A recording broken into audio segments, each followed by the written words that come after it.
Hi everyone, welcome to the new wave of witches.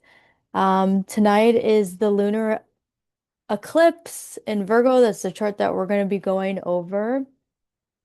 And so I'm going to go ahead and get started. If you're looking for the themes of what this eclipse is going to be about, I recommend going to my YouTube and watching the last big night in the sky. That's going to give you the themes, the overarching eclipse story that's been going on since 2024. But tonight, what we're going to really focus on is the geometry of a lunar eclipse. We're going to talk about um, how to spot a lunar eclipse in a chart and just how a lot of change is in the air. So if plans are changing or things are changing, that is the power of the eclipse. And I need you to just let the change come in. So if that soothes any anxiety about change or changes that are coming up right now, just know that that's the eclipse working its magic. And so a mantra that I've been using as we move through eclipse season, we've been in it since February 17th, is I believe in the magic of the eclipse, or I believe in the power of the eclipse, because a lot of stuff does shift during eclipse season. Plans will fall through, they'll alter, they will modify. Um, a lot of stuff is changing. So just let it change and be an active observer, an active listener. And if you want to know specifically what the theme of this lunar eclipse will be like, then go to that big night in the sky, like I said. So let's go ahead and talk a little bit about um, the geometry of an eclipse. So I'm a big fan of Bernadette Brady. She is probably one of the best astrologers that I feel like has been around for quite some time. And she does a really good job of describing things that are highly complex in a very easy way to understand. So I have this book here. It's called Predictive Astrology, and I'm going to read from it about what makes an eclipse. So let me just find the page.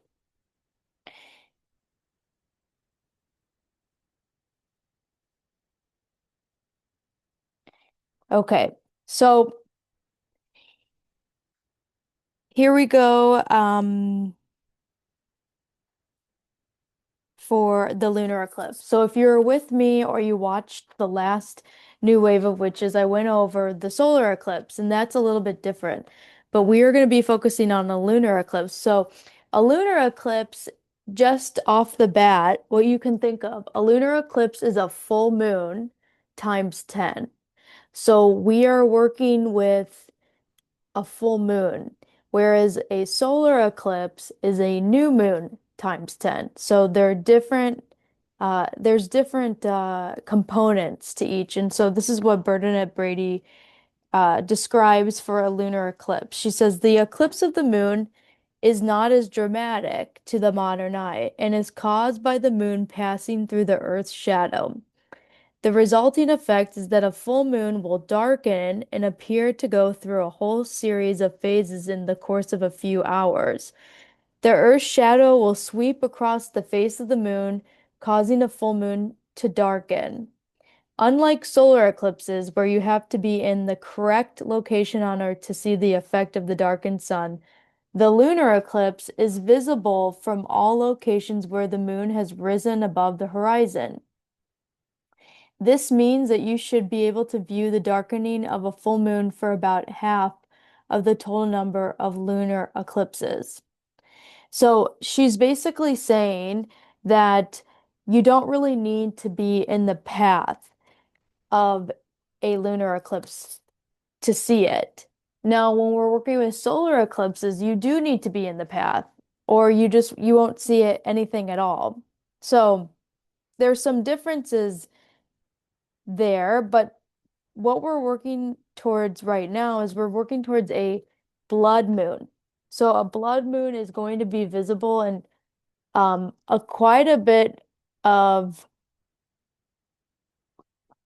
locations. Basically, it's just when the moon, like she said, is above the horizon line. So yeah, so a lot of people will be seeing it. To see it, you do need to get up early on the East Coast, and same with the West Coast. So who anybody that's calling in and is in the United States, it is going to be an early morning spectacle.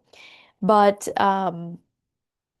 let's go ahead and pull up the chart, and I'm going to be sharing with you all how to spot a lunar eclipse in a chart because there is a way to do it. There's a way to train your eye. I don't know what level people are at on the call, but really this is all about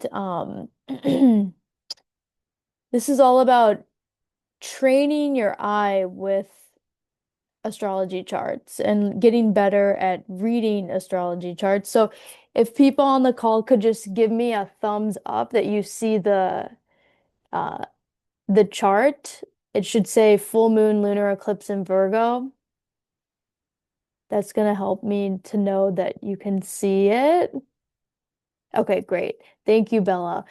Okay, so this is the chart for the lunar eclipse in Virgo in 2026. So it's exciting because we're working towards this. You might be feeling the effects of an eclipse. Sometimes people sleep a lot. Like I have actually been sleeping quite a bit, more tired than usual. Other times it keeps people up. It just kind of depends on the person and the person's chart and where is the lunar eclipse's chart falling in a particular person's chart. So it just depends, but we're going to be reading this for a general like audience. So we're going to be focusing on how to spot the components of a lunar eclipse in the chart. So first and foremost, anytime you are looking for a full moon in an astrology chart, you want to look for one particular thing, and it's called an aspect, and the aspect is called an opposition, and an opposition is 180 degrees. And it's seen through this symbol. It's kind of hard to see, but it's two circles and a line. That's what an opposition's symbol is in an astrology chart. And we need an opposition between two celestial bodies in order to make a full moon. Does anybody want to take a guess?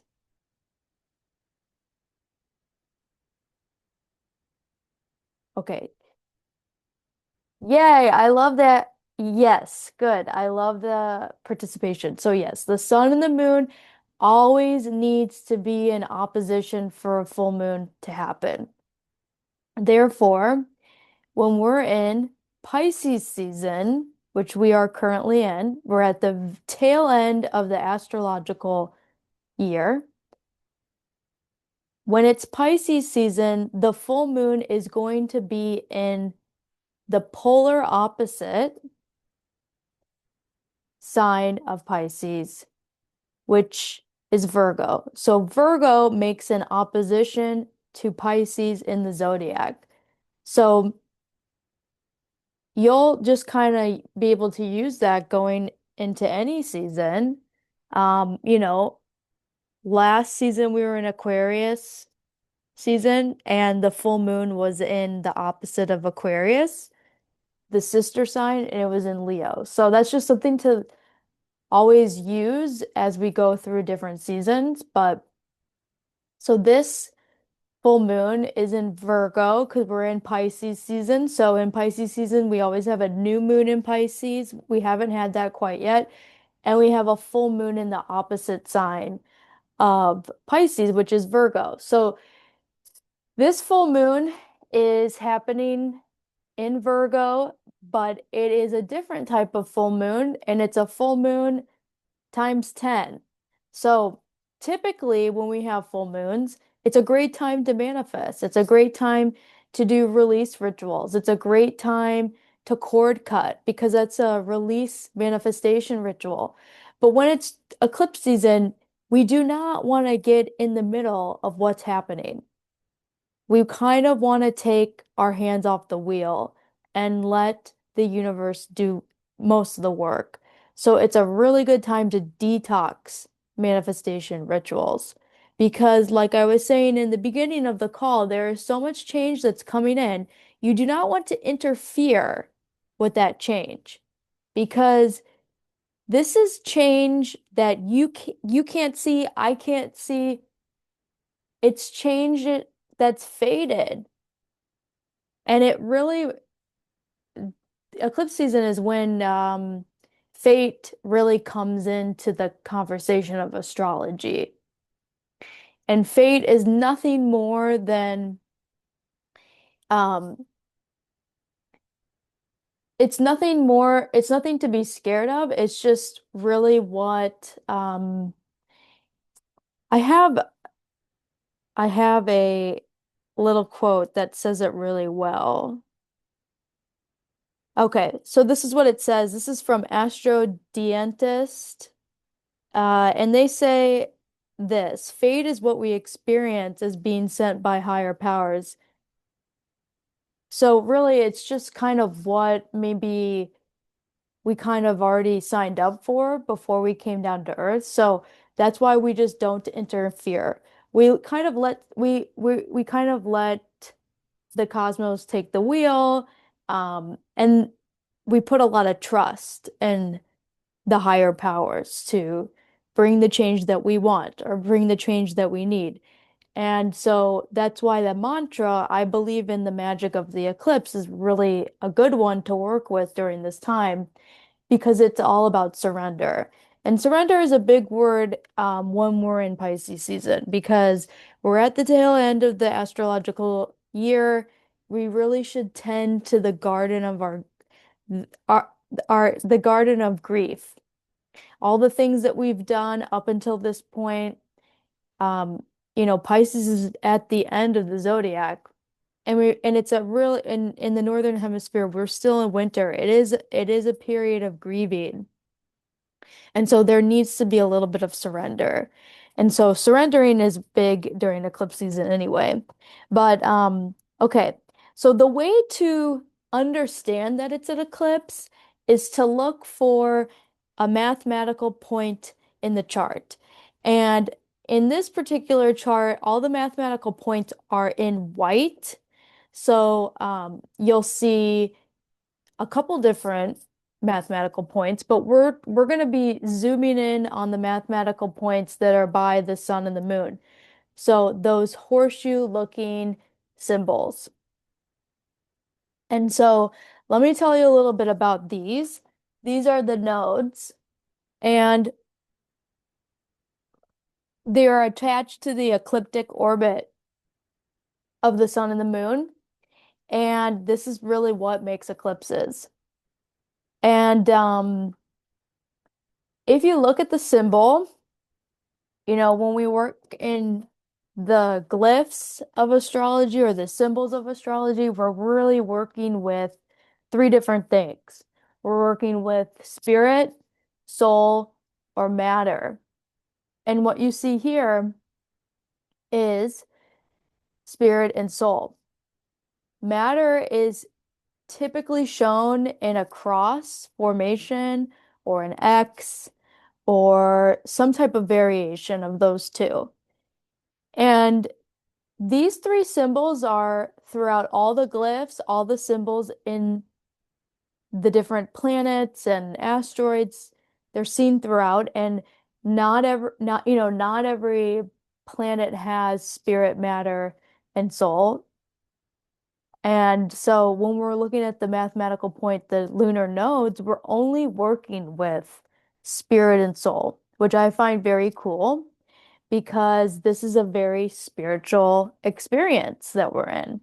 And it's all about, what our soul, like getting, like it's important to be an active listener because there's a lot of communication with the spirit world during eclipses. And you can kind of just see it with the glyph. So spirit is seen as the circles, and spirit in astrology is really about the great spirit in all of us. It's attached to free will too. And then soul is more of the like parentheses, what's kind of closing in on the spirit. And soul is really more about the individual expression of the great spirit. So what did Bella come to do in this lifetime? That's really more about soul in astrology. But when soul and spirit come together, really we're talking about fate and free will coming together. And there's uh there's destiny. And that is why these points are sometimes called the points of destiny in the chart. And so it's really important to look at these in your own chart to kind of see where your soul is wanting you to go in this lifetime. It's a big, big topic in a branch of astrology called evolutionary astrology, which is all soul-based astrology. So the first thing that you can do as a check that is really easy, anytime you see a full moon with a node very close to it, it's probably an eclipse. But I'm going to help you zero in on that and tell you how you know for sure. Because there's a thing called an orb, and orbs are really important to work with when we're working with things like eclipses. So, I'm going back to that same book, and we're going to talk about the orbs. So, orbs basically, just to break it down for people that are new to this topic, an orb is basically a difference between planets. So, if we look here, if we look at the moon from 12 degrees Virgo to 8 degrees Virgo, we're working with about a 4-degree or orb.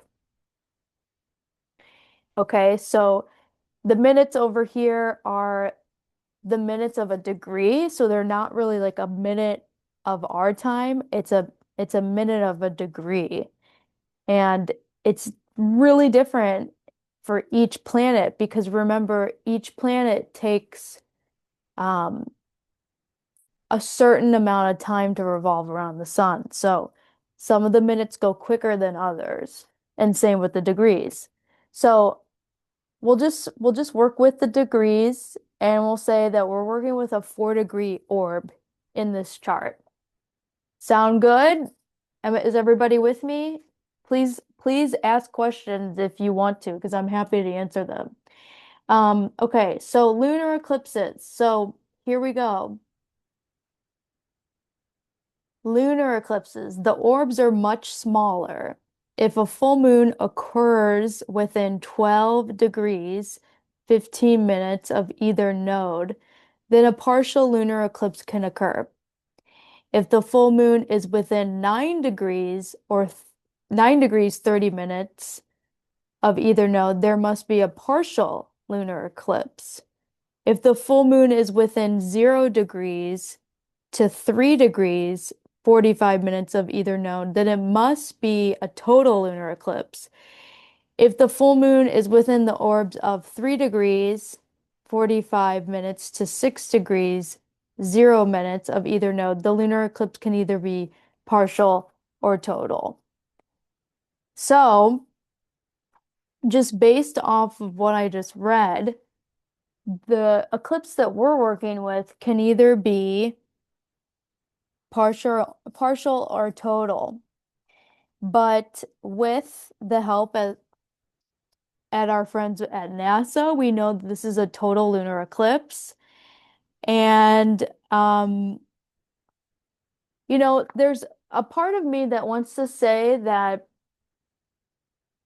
that's probably happening because the node is in the same sign as the moon. But we saw last eclipse on the 17th, we had a solar eclipse in Aquarius.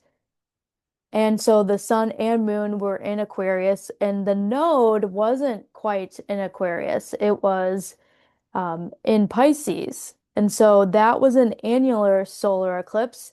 Not everything was lining up correctly because we had the sun and the moon in one part of the sky and then the ecliptic orbit path in another part of the sky. There could be some truth to that. I don't know for sure, but I'm pretty certain, but it's just something to think about. So to answer anybody's question is if anybody's thinking ahead, yes, you can have eclipses in um you can have eclipses when the sun and moon for a solar eclipse are not in the same sign as the node. And then for a lunar eclipse, yes, the same thing could happen. So we could very much have a solar eclipse in Virgo or a lunar eclipse in Virgo or a solar eclipse in Pisces or a lunar eclipse in Pisces with the North Node in Aquarius. And actually, that will be happening in the summer when the North Node eventually does move into Aquarius and we still actually have more eclipses in the Pisces Virgo axis. So, um, that is how you spot an eclipse. You really, really just want to make sure that you're looking at the nodes and if they're close to the sun and the moon. And that can even be applicable to your own natal chart or your friends' natal charts or, your family members. You can figure out, okay, is this person an eclipse baby? And if they are, they can ride the wave of eclipses a little bit more than the average person. Um, I also like to say if you celebrate a birthday on an eclipse, like you're kind of grandfathered into that. And so I actually did celebrate a birthday on an eclipse, and that's why I find to be honest with you, a lot of good things happen during eclipses and there can be a lot of jarring things that can happen. And really it's just all about, riding that wave and trusting that something better is going to be on the other side to the eclipse. So overall, quick little thing to remember when it comes to solar eclipses. These are quick spectacles in the sky. They're only happening for minutes. And the orbs on solar eclipses can be big. So even though it's a small spectacle in the sky, meaning like just very quick minutes, we are working with big orbs with solar eclipses typically. We can, we can be working with 15 to 15 to 18-degree orbs with solar eclipses for them to actually be solar eclipses.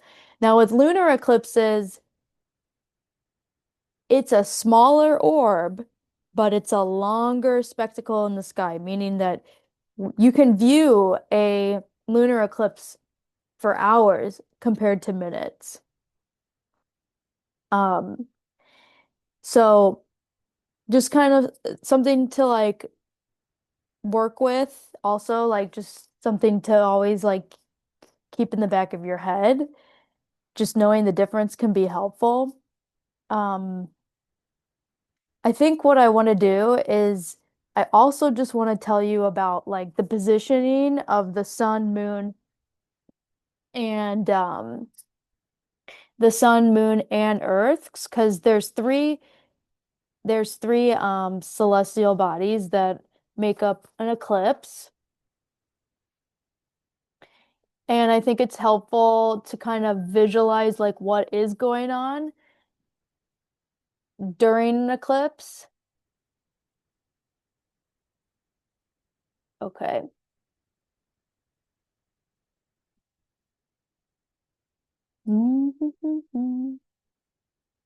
Okay, so during a lunar eclipse, the Earth is passing directly between the sun and the moon.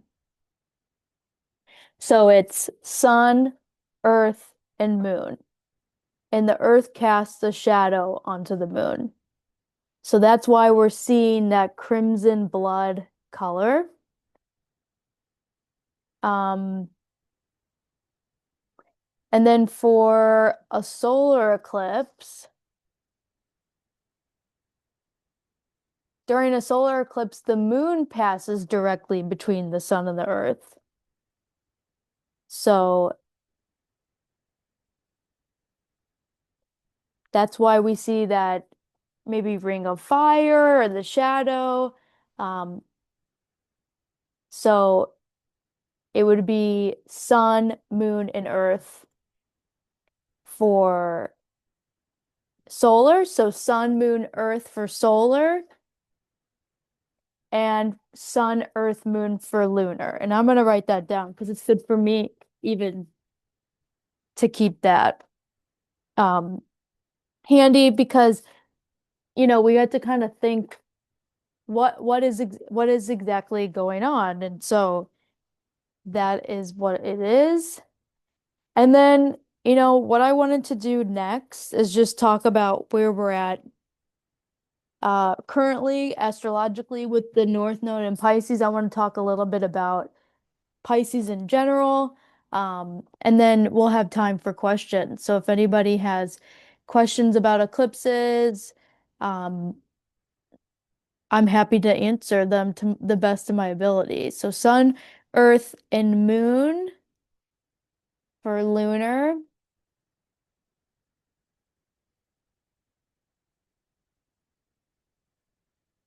and then Sun, Moon, and Earth for solar. And you know what? That makes a lot of sense because when we are looking for a solar eclipse, we're looking for the sun and the moon to be in the same sign by that node. And then we know in a lunar eclipse, it's a full moon times 10. The sun and the moon need to be on opposite sides of the sky, so it would make sense that the Earth would go in between those two celestial bodies. All right, good stuff. So, this is what I want to talk about.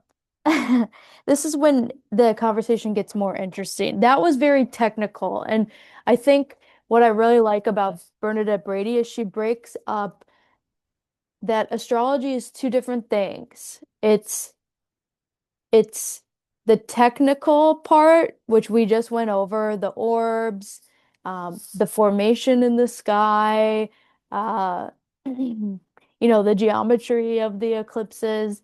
That's the technical part. And she calls that the eagle. But the other part is just as important, and it's more of the intuitive based part of the practice. And she calls that the lark. And so the eagle has the ability to soar high in the sky and travel to places far away. But what the lark can do is the lark can sing. So when the lark and the eagle work together, the ar the lark can sing in places it never thought it could. So it kind of talks about how when you get your technicality down in astrology and then you add your special touch because everybody is going to be a different reader in astrology, it just you start to soar in your practice with it. So we're gonna go more into the lark, and you could really say, this is the science and the art of astrology. We're gonna go more into the art of astrology. So right now, the North Node is in Pisces, and I've been saying, okay, Pisces placements, if you're out there, you're in a position of power. But sometimes um that can bring a lot of pressure. And it can be hard to be a Pisces when the North Node is in a position of power. In fact, Pisces could actually be in a fall of power. And so what I find really interesting on the Saturn-Neptune conjunction, you know, around it, which was just 3 days after the first eclipse, Prince Andrew, who's a Pisces, was arrested. And that's a prime example of, you know, being in a position of power, but ultimately this person is in a position of a a position of power that's falling. And what I find even more interesting is if you look more at his chart and you kind of drill down into the details of his chart, he's actually going through a nodal opposition, which is a really, really difficult transit to undergo. A nodal opposition is more uncomfortable versus a um, nodal return. A nodal return would be when um, the current nodes are in the same position of your natal nodes, meaning, you know, North Node in Pisces, South Node in Virgo. Well, for him, his North Node is in Virgo and his South Node is in Pisces. So that is that's a big adjustment period. It's a big adjustment period for evolution. And in general, I don't know if people know this, but a lot of the royals that are holding the crown, a lot of them are born on the eclipses. And I don't know if the royal family is, purposely doing that, but that is a big theme. But when we just think about, the conversation that we had about spirit and soul and the South Node and North Node, have both spirit and soul. When we look at the South Node, which is the circles are on top of, and then on the bottom is the soul, we can see that, or we can kind of think of that the soul is kind of driving the spirit. And it makes sense because it's said that the South Node is kind of where we've come from. Whereas the North Node, the the soul portion is actually on top and the spirit is on the bottom. And in reality, that's a little bit different where spirit is really kind of guiding the soul. And it's interesting because the North Node is more about where we need to go. And this is a very watered down version of this because in sidereal astrology, it's kind of more emphasized that we need the South Node as much as we need the North Node. And it's true with Western and sidereal. But going back to that, the spirit is kind of navigating the soul. And it's true because the North Node is maybe a point where we don't have a lot of mastery in. Um, we haven't really lived a life like that. So we do need a lot more of a push to get our soul into that direction. So it's just something to think about. It's interesting. That's totally off topic of Prince Andrew. I know that was kind of a sharp turn there, but I just wanted to spend a little bit of time on Prince Andrew Not too much time. Um, that person doesn't really need a lot of more attention. But just think about, collectively, like where the North Node is, where the South Node is. And really, I recommend going to Big Nights in the Sky to learn about like the three things that I'm having people shed and kind of like what the mantras that I suggest people work with while the North Node is in Pisces. It's really good to listen to and it's applicable to everybody because everybody has Pisces energy. Everybody has Virgo energy. And I know that sounds weird, but I'm really big on saying you're not just one sign, you're all 12 because your chart is consisted of all 12 signs to make a 360-degree circle, zodiac wheel. Is there any questions about this particular chart before we get off the call? Hi there. Hi, how are you? Good, and you? Good.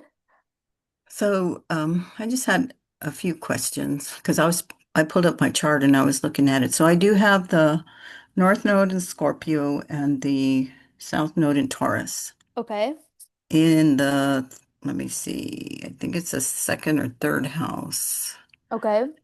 So, like you were saying, do I look at the numbers of where, well, okay, so I'm in Mountain Standard Time, so I know the eclipse is not till like 3 or 4 in the morning here. So hmm do I pull up a chart for that time and see where it's going to hit me on my, Well, basically, what's your rising sign?